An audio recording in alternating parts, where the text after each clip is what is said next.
OzBus was created with the desire to go overland from London to Sydney. We're now in our 4th year and on our 20th trip. London to Sydney is a 3-month adventure and transits through 16 different countries. What's great with these trips is we have a whole host of different nationalities and an age range that is from 18 to 80. We also offer trips to Africa. We have a series of budget and comfort trips, and new for this year is South America, and of course we do Australia. I've just returned from leading the London to Sydney trip, which was absolutely fantastic, the journey of a lifetime. We left London at the end of September, quite a chilly autumn morning. We had to be on the embankment at 6:30.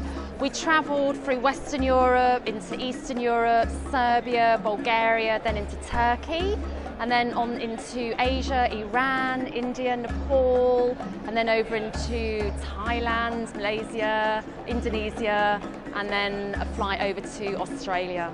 Obviously, there are certain parts of the world where we had to fly over, we couldn't go overland, such as Pakistan and Burma. There are many different highlights. I think amongst them, my favourite would be the Everest flight. I don't think I'll be standing on the top of Everest, so that was just awesome to see Everest.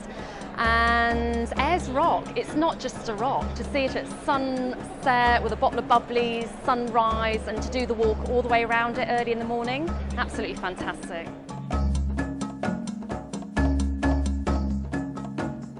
I'm in the unusual situation as I now work for OzBus and I'm able to give an inside knowledge on the trips, having started as a passenger on the first London to New York trip. First thing most people ask about the London to New York trip, going overland, is how do you go overland from London to New York? There's a great bit of water in the way. Basically, we use a cruise ship to go for 2 weeks from China to Alaska. It's one of several different forms of transport we use. We're not just a bus on this trip. First section of the journey, which takes around 2.5 weeks, so it's a lot longer than your average family holiday. It takes you through Europe, through Belgium, Germany, Czech Republic, up through Poland, then through the Baltic states and into Russia, through St. Petersburg and Moscow. The next section is completely different again. In Moscow we board the Trans-Siberian Railway, a travel experience in its own right. From Moscow we go through Siberia.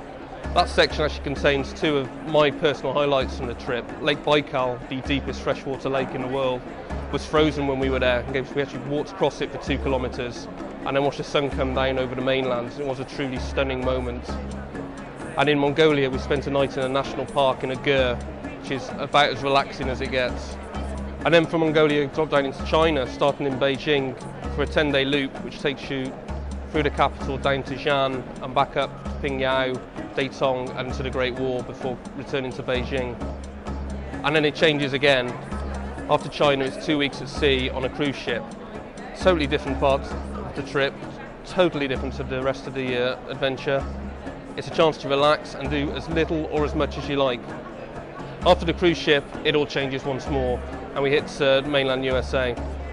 Starting off in Alaska at Anchorage, and then we head off on a sleeper bus up into the wilds of Alaska.